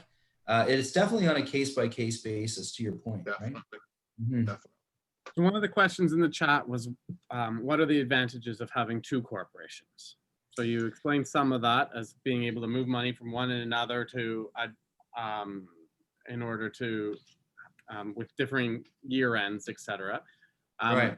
Another thing that you've talked about is having one of them be like a management company that would manage the expenses of the other, and basically, you know, have a 15 to 20% management fee on it, therefore reduce taxes of the other corporation. What, splitting the liability between, let's say you had one corporation that housed your investment properties and all that stuff, that would limit the if someone slipped and fell and sued that corporation, they wouldn't be able to access the money in the prac. Anything that I've missed? Well, first of all, I'm impressed because you paid attention. You're correct with everything you said. So I have 12 corporations right now, and soon to be another one or two. But the idea behind it is exactly that. When you have offsetting year ends and you're the director of more than one corporation, you can lawfully have intercorporate transfer of expenses and intercorporate transfer of income. And the advantage of offsetting dates is that it gives you a little bit of time to kind of see where you are with each of these. Again, not an accountant, but I can tell you that's what I do, and it works very, very well. The only other thing that maybe I could add to what you said, Andrew, is you also have multiple layers of write-offs now. So a corporation can have, just like an independent contractor, an assistant, office rental, a car, whatever the legitimate expenses that your accountant tells you can have, you can build into this. So if you have two cars, maybe there's two write-offs for a car, as opposed to one as an independent contractor, because there are limits. I think it's $850 a month that Revenue Canada allows as a maximum write-off on a lease payment or a depreciation of a car. So you're going to have to investigate all these things, but usually it's multi-layers of write-offs that are also beneficial. Okay, so but today we still can do these deductions, right, Marvin? Sorry? A regular, I'm not incorporated, but today I can do these deductions in my taxes. Yeah, you can. So what happens is, you're a business person, so all expenses incurred to generate income you can write off normally. Okay. The biggest difference to the corporation is the tax benefit, really, and that's it. So when they're charging taxes, you're always taxed at your personal normal income tax limit, which could drift as high based on your income, 40, 45% or whatever. Whereas with the corporate rate, that is a flat, well, not quite flat, but let's say 12, 15, depending the particular batch or whatever. Oh my God. But that's the corporation. That has nothing to do with what you take out of it. So the corporation is taxed. And then when you take funds, you're actually taxed at the amount of money you take at the level. So the idea is if you're saving, if you don't need all the funds, you can allow your funds to grow and build and grow and build. And till it's like deferring the income to when you really need it. Think of it simple like a RRSP. Is you're actually pushing money back to a time when you won't be generating as much. So you can start pulling that money out and pay it at a lower tax rate than you're paying it today when you're making the higher amount.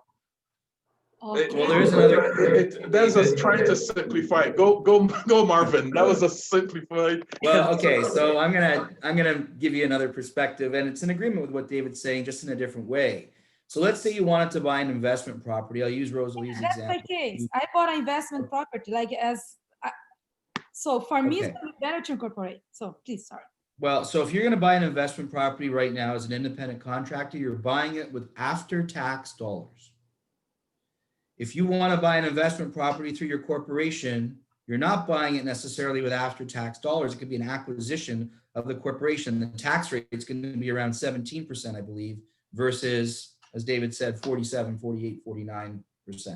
So there's advantages to acquisition of property through corporations, especially if they're interrelated. So I don't want to get too complicated for everybody, but there are things that you can do. And that's why you need to get advice from an accountant who understands your situation. And it's not even necessarily where you are right now, but it's also where you intend on going with your life, with your business, with your investments, right? There's a lot of things to consider. That's why I wanted to make sure everyone knew what's right for one person might not necessarily be right for the other. You have to really investigate this. So Marvin, I have a question. Once you accumulate the certain funds, let's say those are the after corporate income tax money, but before the personal tax rate. So it's right now under the PREG.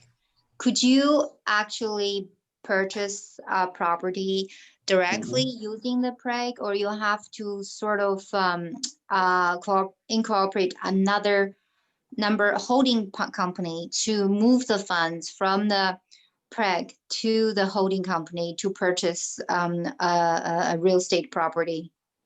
So Michelle, the answer is yes and yes. So let me explain. You can actually purchase investment properties directly through the PREC, and you can also purchase investment properties through the corporation within the PREC. So I find that, to Andrew's earlier point, so I have a bunch of buildings that I own and residential properties that I own. And I find it advantageous, even though it's more expensive from an accounting perspective, more of a pain every year that I got to file tax returns for all these corporations. I find it best to isolate one corporation for each holding, for me personally. So that way, if one corporation, instead of it holding 3 properties or 4 properties, and if someone slips and falls, they sue the corporation, everything you have is susceptible to that lawsuit. But if the only holding of that corporation is one property, as an example, that's all somebody can go after. So that's why there's an advantage to not having your PREC directly hold or one corporation hold more than one property, because you're now exposing them all to a liability if there is a lawsuit. So structural wise, let's say structural wise, and then the newly incorporated company will be a holding company, but under the mother company of the PREG. Am I understanding correctly? Yeah, Okay. That's correct. That's what I'm proposing. And I think for a lot of people, that will end up being the best situation. That's correct. So if there were already established corp and with a property in it, there's no point to roll it over to this PREG, right? Because that will be redundant and has no benefit. Right. What may be beneficial, though, is to have the existing corporation actually have shares in the PREC, and you're going to have to ask your accountant about that. Okay, but my understanding is that the property holding company, there's no tax advantages, right? So because as it's about 46 if it's a passive income property, passive income holding company, right? Yeah, so you're going to have to find out, first of all, if you're the director of both corporations, you can intercorporate transfer funds and debt and all that stuff. So maybe what you want to consider is, if you have this existing corporation, whatever its year end is, you may consider making your PREC a different year end, just for that reason. So your situation is a little bit more complex than others because you already have an established corporation that's holding property. I think you need to go through that with your accountant to find out what's the best scenario for you in terms of developing your personal real estate corporation. Okay. You also mentioned that a while ago that you said if you have another company under your PREG, and you could just ask this new company to do management and to do staging and then charge back. I wasn't too clear on that, because that's not a holding company, that's a different company, right? So you want the PREG to be I wasn't too clear. So it doesn't have to necessarily be a holding company. It can be some form of management corporation or something that does both. You're not limited to one function for the corporation within your corporation. So prior to personal real estate corporations, I recommended a management corporation that provided management services, as Andrew said, to the independent contractor. And they charged a management fee above the cost of paying all of the expenditures for the independent contractor, typically of 15%. And that's kind of an industry standard. Doctors do it, lawyers do it, we're allowed to do it as well. It could be that a management corporation is incorporated into your PREC, or maybe they're somehow interrelated. There's no standard answer I can give because for everybody, it's going to be a different situation. But these are all corporations for you. So I'm a bit confused is that because if the PREC company and also the new management company, they were taxed at the same rate, right? What is the benefit of getting a new company? Is that to lower your marginal rate? But if it's a business, it's always the same, right? It's not about the rate. If you have offsetting year ends, then one entity might have more profit than the other. It's about smoothing out income and expenses. Do you understand the difference? Yeah, but I No. know what she's saying in the sense of, you know, if one makes 50 in net and is taxed at 15, the other one makes 25 and is charged at 15. What's the difference? There's no benefit from a tax perspective. There's not. Okay, so there is no benefit in terms of tax benefit, right? Because if you move the expenses around and if their tax rate is the same, if you add up all the income and minus all the expenses, you pay same amount of income taxes, right? That's why Based I'm a on the bit structure confused. you're talking about, yes, but you still reduce liability by having holdings limited to certain corporations, not all held by one. That's a guarantee. And if someone's an independent contractor, they're going to be taxed at a different rate than a PREC. So for people that are on this call right now that are considering a PREC, it's going to put them in, you're already in that position, Michelle, based on what you've explained. So you've already worked out some way of, you know, taking your money and running it through these corporations. That's all the PREC's really going to be doing. Okay. Yeah, is what I'm trying to say. Yeah. Okay. Great points, though. Thank you. Thank you. Quick question. So Sure. if you already have your PREC, what is our next step as, I think, and I've been communicating with David, for us to be able to actually start using it? Because I have it incorporated. Now I'm just waiting for the next step of documents, I'm assuming from KW, to actually get it up and running. Yeah, you're waiting on me right now. So what I've explained to David is, so we need to have a checklist, a comprehensive checklist in place so that if there's an audit by our governing body, being RICO, we can make sure that you're compliant and we're compliant. So I am 100% positive what they're going to basically be looking at as an example will be the closing date of a transaction and the incorporation date of your PREC. And they want to make sure that payment on trades that closed that while you're an independent contractor are not paid to a PREC that was incorporated at a later date, as an example of one thing we're safeguarding against. We have to make sure that we're compliant. I don't think it's a CRA issue. I think it's gonna be more of a RICO issue in terms of internal auditing.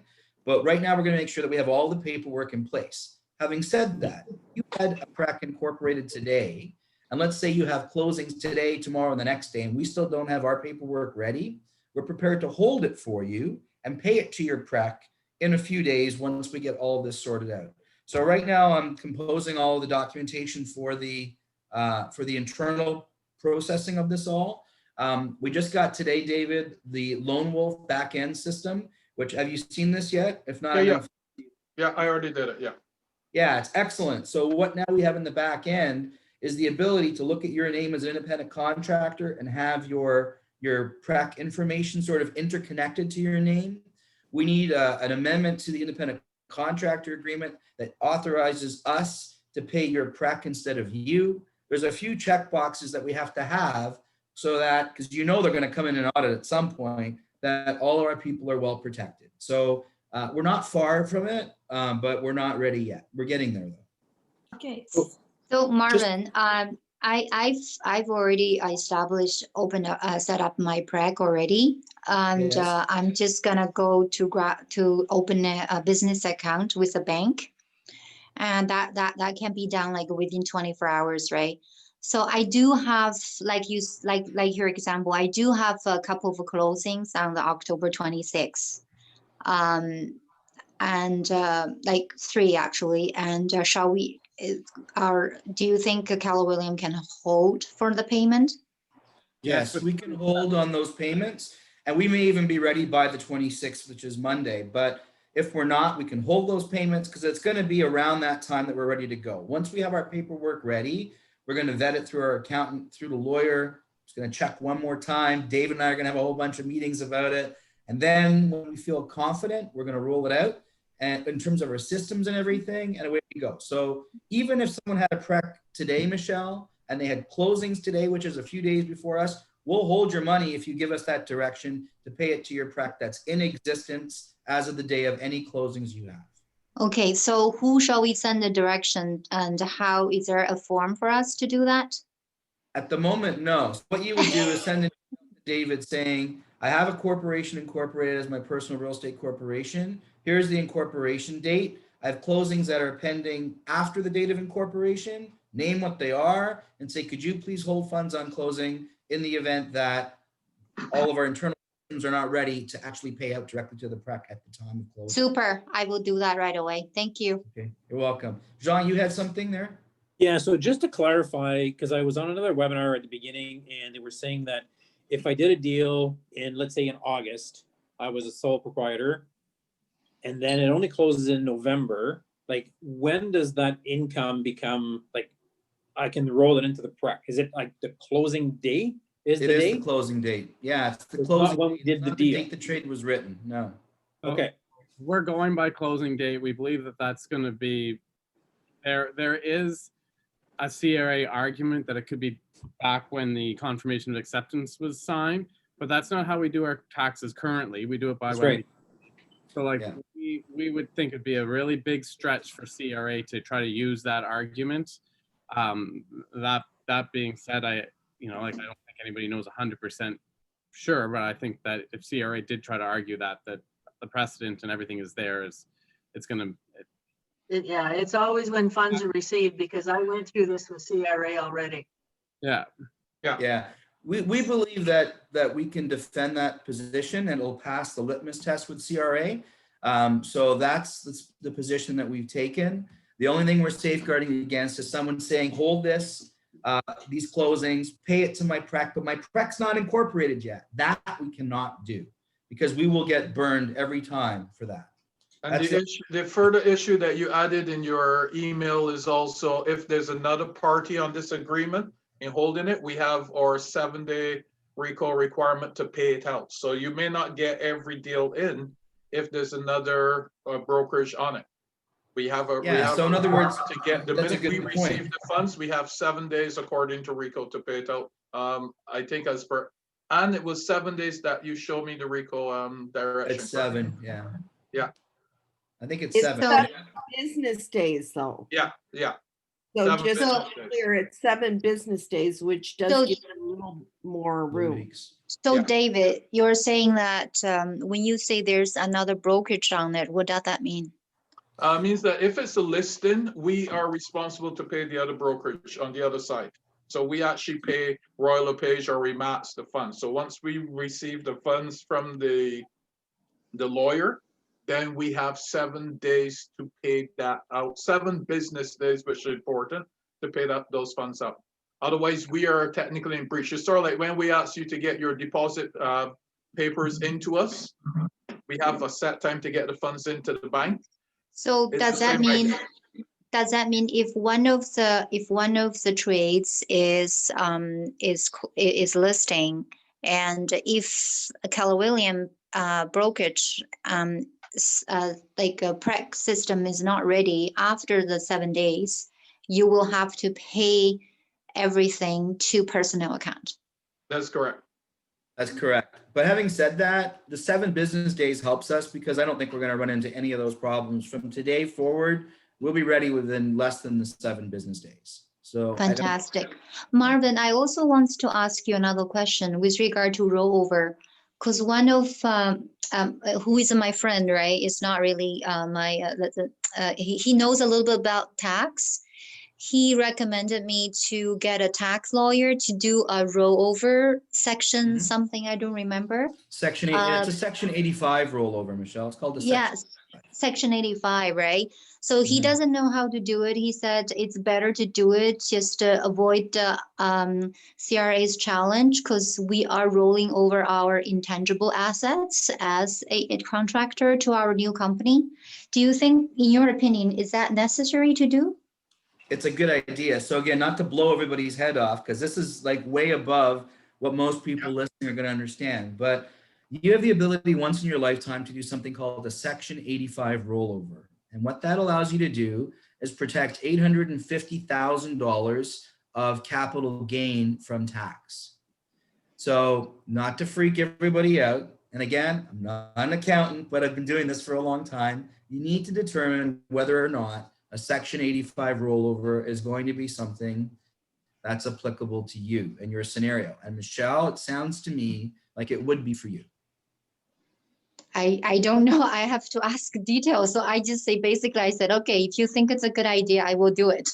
I don't know if it's a good idea for you. I think it's a good idea for sure to investigate it. And the person that's going to give you that answer is an accountant. They're the only ones that are going to know the answer to whether a Section 85 rollover is applicable to your scenario. And on top of that, like, I think there's accountants, and then there's accountants that specialize in tax optimization, right? So yeah, for sure. We've had two on our seminars, in Steve Parker and come on, help me, Chris, you still here? Andy Scott brought on. I don't remember that person's name either, but we have it. Joshua Melovic or Joshua something. Anyways, if you go to my KWIR, hit training and personal real estate corporations, they're listed there. But there's a gentleman named Joshua, who I think is going to be excellent as well. And those guys could really give you really solid advice on that. Okay. You know, like my wife's an accountant and hey guys, all this stuff. So, I've been following and waiting for this to happen for like 5 years. I'm pretty invested in this, and those on their leadership have been pretty invested in this with me as well. This PREC isn't for everyone because of the cost it takes to run it, and I know that this was already said, but what wasn't said so far is kind of what that kind of number looks like that we have to earn as GCI minus our expenses in order to do it. And the side conversations that I've been having is that GCI number is probably in the neighborhood of about $200,000 minus your expenses in order to even make it worth doing something of this sort of magnitude, just because of the pure costs. Because it's going to cost you $3,000, $4,000 to do it, and then we're trying to save in the savings of income tax, right? So like, again, I think there's a lot of confusion around it, because there's going to be an expense there, but there's going to be no savings unless there's cash.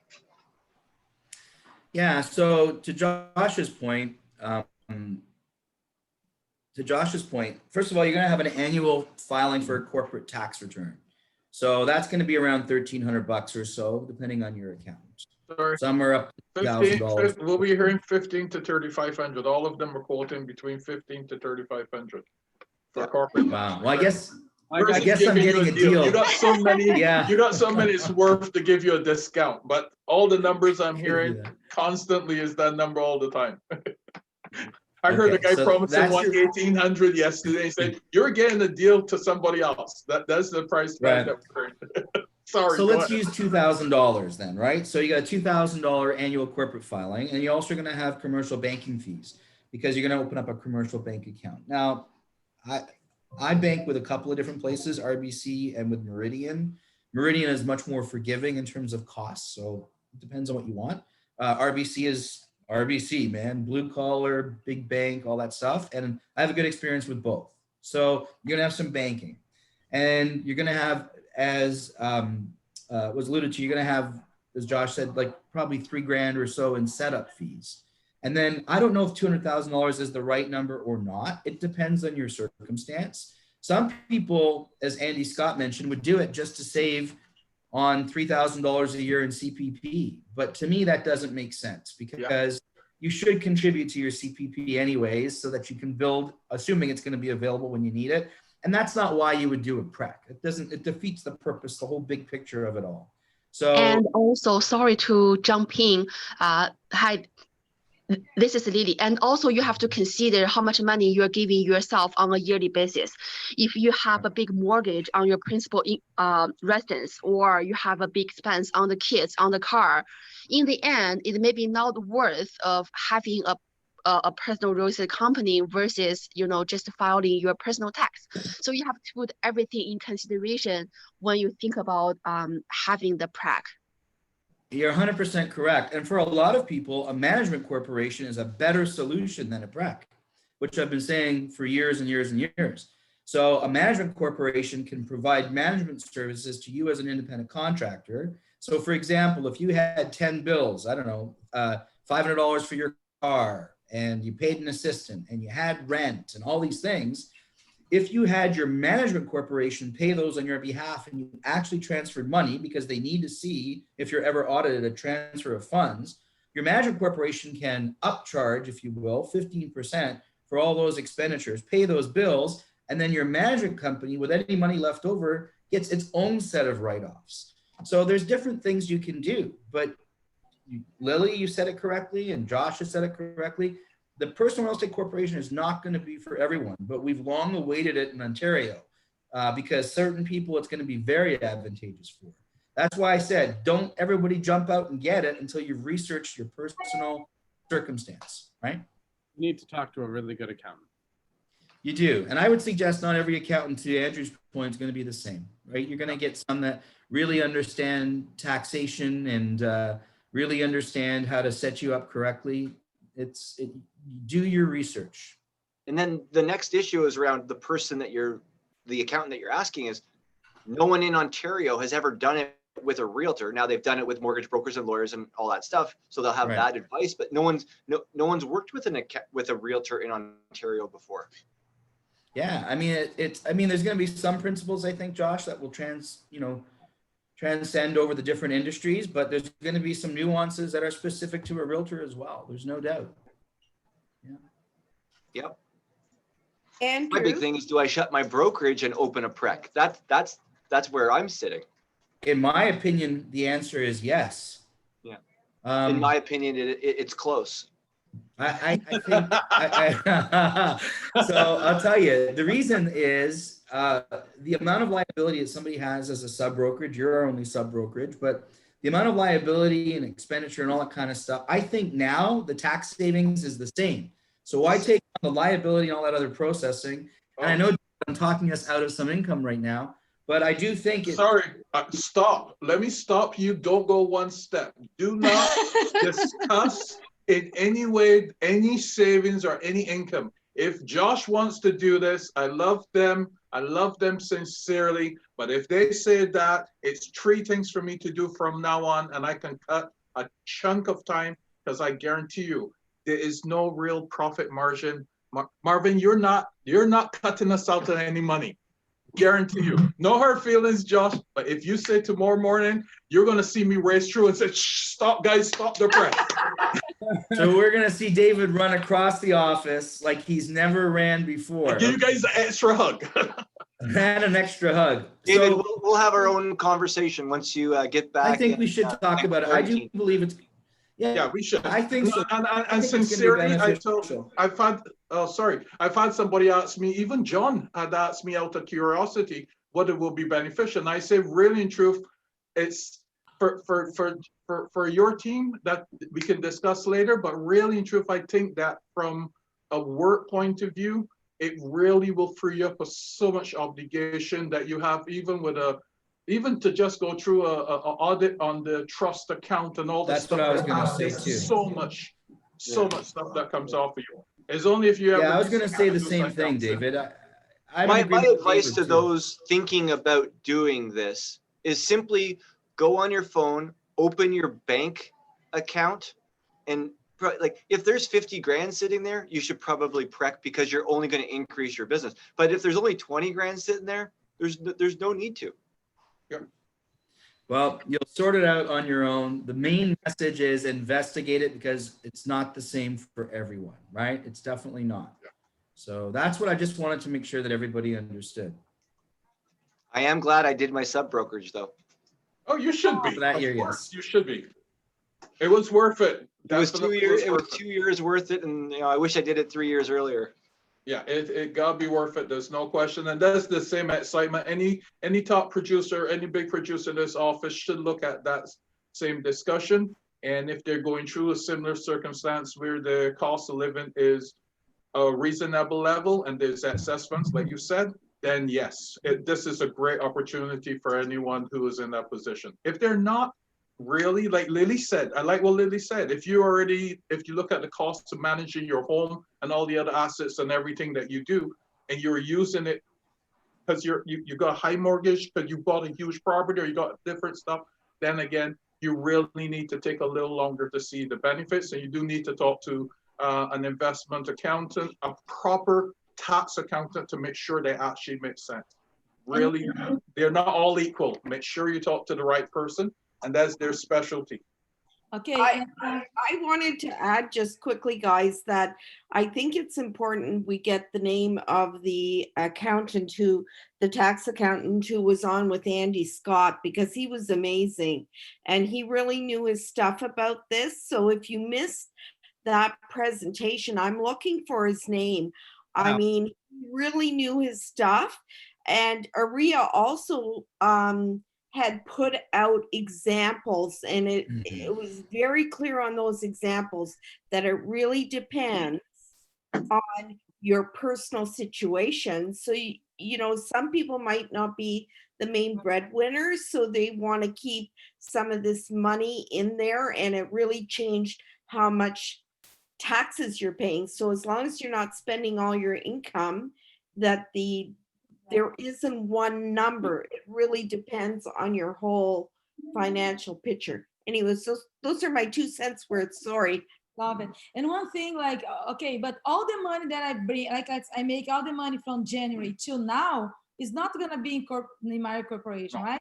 So I pay all those level of tax, all those amount of taxes. So this is gonna be, if I incorporate today, is gonna be from the deals that's gonna close until I incorporate, and all the money I will make in the year.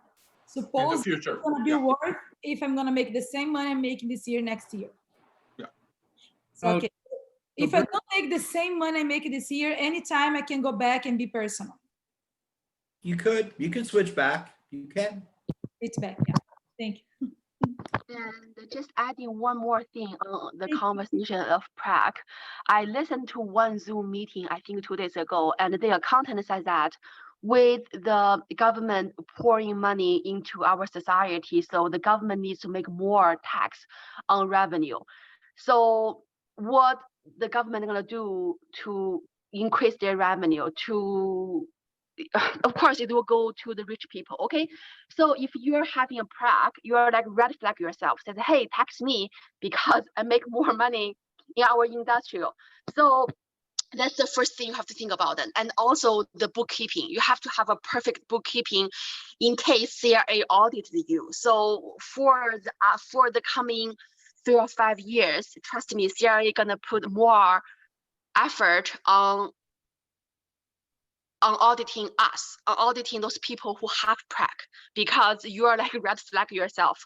So that's one thing that you have to put into consideration while you're thinking about having your own Prague like company. Yeah. Your time and your energy. Instead of spending there or spending with your client to make more money. I would question that a little, Lily, because we had Stephen Parker on there, and he says that the amount that the personal business owner gets audited is way more than the prex and the professional corporations get audited.